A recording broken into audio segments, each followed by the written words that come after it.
एकनाथ शिंदे पुन्हा एकदा मुख्यमंत्री व्हावेत म्हणून शिवसेनेतल्या नेत्यांसह कार्यकर्त्यांनी सुद्धा आता प्रयत्न सुरू केले।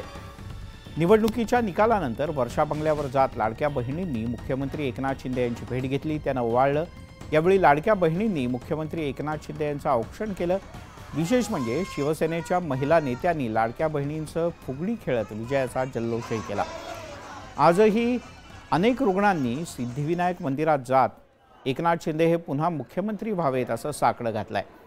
मुख्यमंत्री वैद्यकीय सहाय्यता निधीतून उपचार घेतलेल्या शेकडो रुग्णांनी बाप्पाकडे गर्दी केली।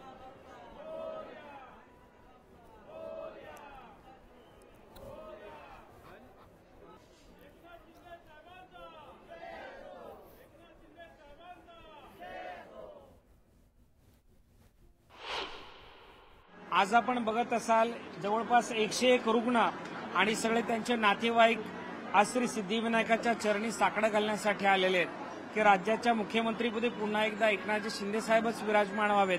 कारण या सगळ्या रुग्णांचे प्राण हे माननीय मुख्यमंत्री एकनाथजी शिंदे साहेबांच्या नेतृत्वाखाली सुरू असलेल्या या मुख्यमंत्री वैद्यकीय सहायता कक्षाच्या माध्यमातून वाचले।